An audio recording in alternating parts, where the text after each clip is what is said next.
talk to us about Bauchi, which looks like a bit more of a very difficult situation for INEC to handle. I'm not sure INEC has this amount of legal issues on its hands for after 2015, but in 2019, INEC is battling. Even before the election is over, they're battling a lot of legal issues.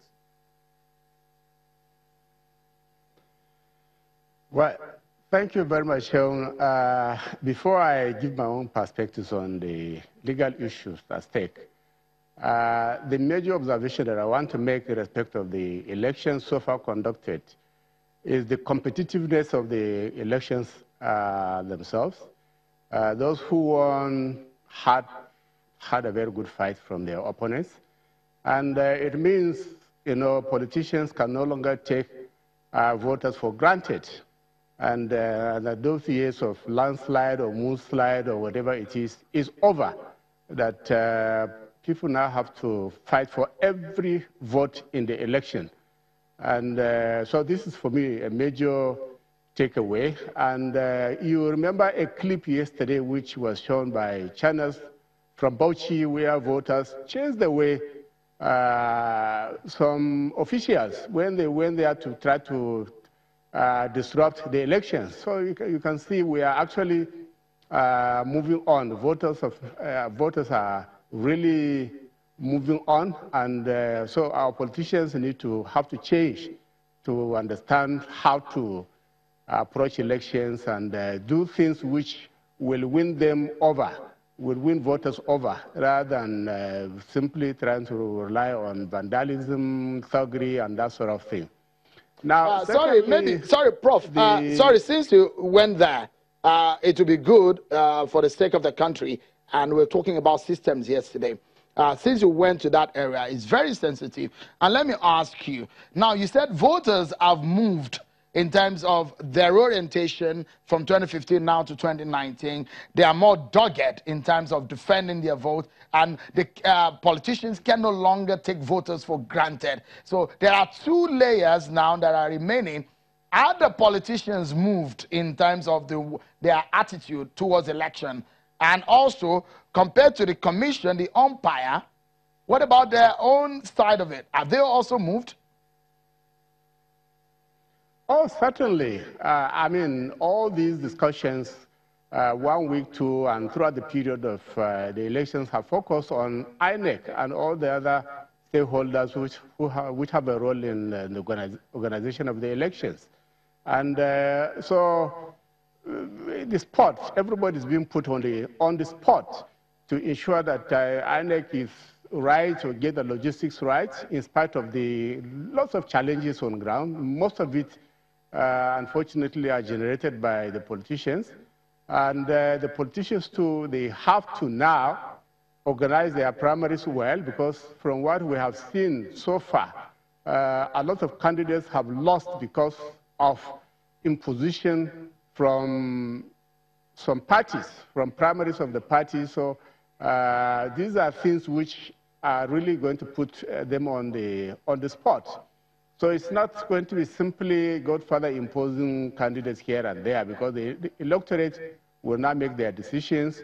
They will make very smart choices across parties, and not just because the president said it, but because they feel it is the right thing to do, that parties have to do the right thing, follow their own rules, and come up with credible candidates and programs that will now resonate with the electorate. So these are the messages, actually, which any serious, credible party have to take into account.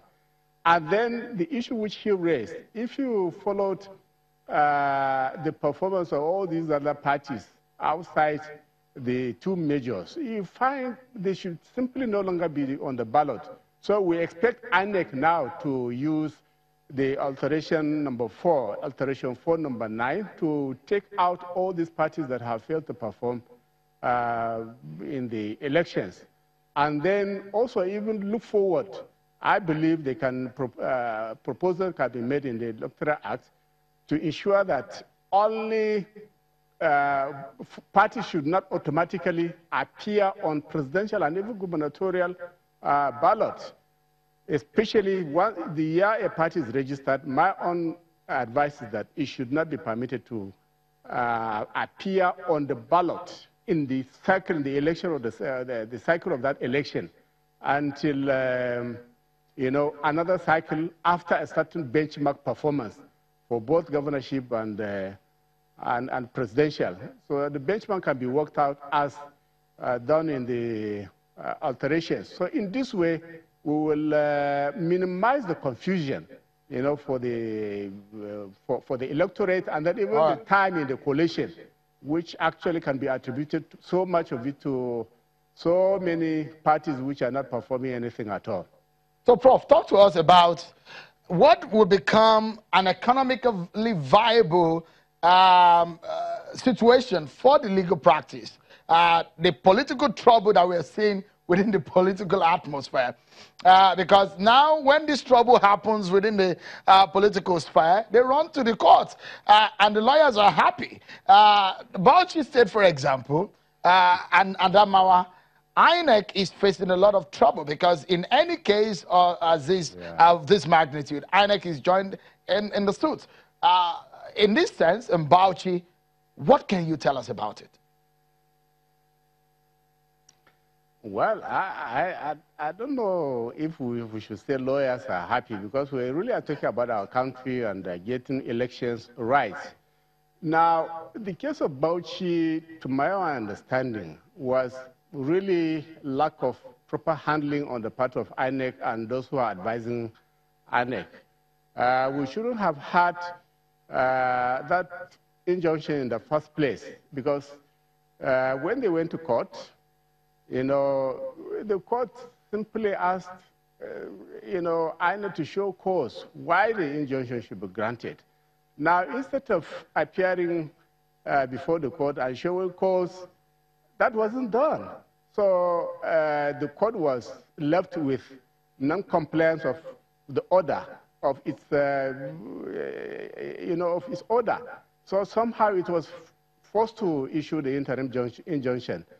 And for me, that goes against the grain of 8710 of the Electoral Act. And that act, that particular provision, seeks to provide for some of the bad experiences we had in this country, where people went to court or attempted to go to court, in fact went to court at a point, to arrest ongoing primaries and elections. Now, you can imagine the cost. We cannot talk about some of these elections because it is isolated in a very small place. But if it were to be a national election, for instance, you can imagine the confusion and the cost it would have generated. And the whole idea is that the court should not issue, or not empower the court to issue an interim order pending conclusion of the suit. Because it doesn't take away the jurisdiction of the court, because it is already ongoing, and whichever party loses has the opportunity to go to a tribunal. So the whole essence of it is to protect ongoing elections. Yeah. So you mentioned Section 87, subsection 10 of the Electoral Act, and perhaps for the benefit of non-lawyers or those who are interested in the election in Bauchi State, I will read that it says, nothing in this section shall empower the courts to stop the holding of primaries or general election or the processes thereof under this act pending the determination of a suit. That means what you've posited tonight is that it was a wrong move for the courts to make that decision. In that sense, let's look at the implication of that. It then means that if the determination of the suit does not come within the time, the schedule and the time frame when this election should have been determined, what does that mean? Is it an extension of tenure or some kind of constitutional crisis? Well, I expect actually that the court is going to rule on it on Monday. Is it Monday or Tuesday or whichever? And remember, there's a time bound within which all these elections are supposed to be commenced and concluded. By the Constitution, is 150 days to not earlier than 150, not later than 120 days in the case of the governors and the state lawmakers. Now, but once the process has commenced, then it has to be concluded. The time is not going to be frozen because there are people in office. The most important thing is for the process to be concluded before the term of the governor or state legislature. That is really the most important. So we are not going to have a vacuum at all.